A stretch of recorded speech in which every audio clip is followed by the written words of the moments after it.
Hey guys, Matthew Weiss. I am atop the Mesa Verde Cliff Dwellings. I'm on my way from Boston to Los Angeles. Figured that I would stop and tell you about my newest tutorial, which is advanced mixing. Now, I've seen the word advanced thrown around for tutorials online before, and I think that the use of the word has been a little bit liberal. It usually comes down to stuff like parallel compression techniques and things like that, which are all well and good, but not necessarily especially advanced. When I say advanced, what this means is that it assumes that you have a really good foundation in mixing to begin with. You recognize all of the terminology, certain things are just second nature to you at this point already. And the basic premise behind this tutorial, what I really wanted to do was make a tutorial that people who have as much experience as myself, or even more experience, could still get really great information and learn a lot from it.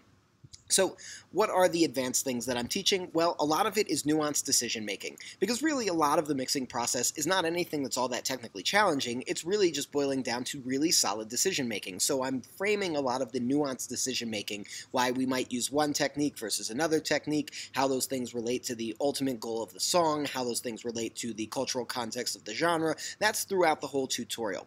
The other side of the tutorial is the technical side of it, which is focused very heavily on techniques, things that, may be very practical at times, and other things that are a little bit more specific to certain situations. So for example, I start the tutorial off working on an acoustic guitar, which was captured with a mid-side capture, and then it goes through how to balance and structure the image around the mid-side because there were some mistakes in the capture and I had to fix them. So nuanced things like that. It also covers topics like MIDI mapping in case you want to reinforce an element using a synth or something like that. It talks about drum layering and how to get different augmentations of drums to work together and in a context that makes sense, where if you're using a whole drum kit, for example, but want to augment the kick and the snare, how you would go about choosing which kicks and which snares, where to look in case you happen to have a humongous drum library, as many of us do. And this goes on throughout the entire tutorial. Situations where you might only have a DI for a bass, but you want an amp-style sound, how to get that sound, and it's not necessarily as easy as using a reamping technique or using an amp emulation. There are other ways of doing it, and so I want to go through and really take you on the best way to optimize every moment of a mix, even if it means going into some very complex type of stuff.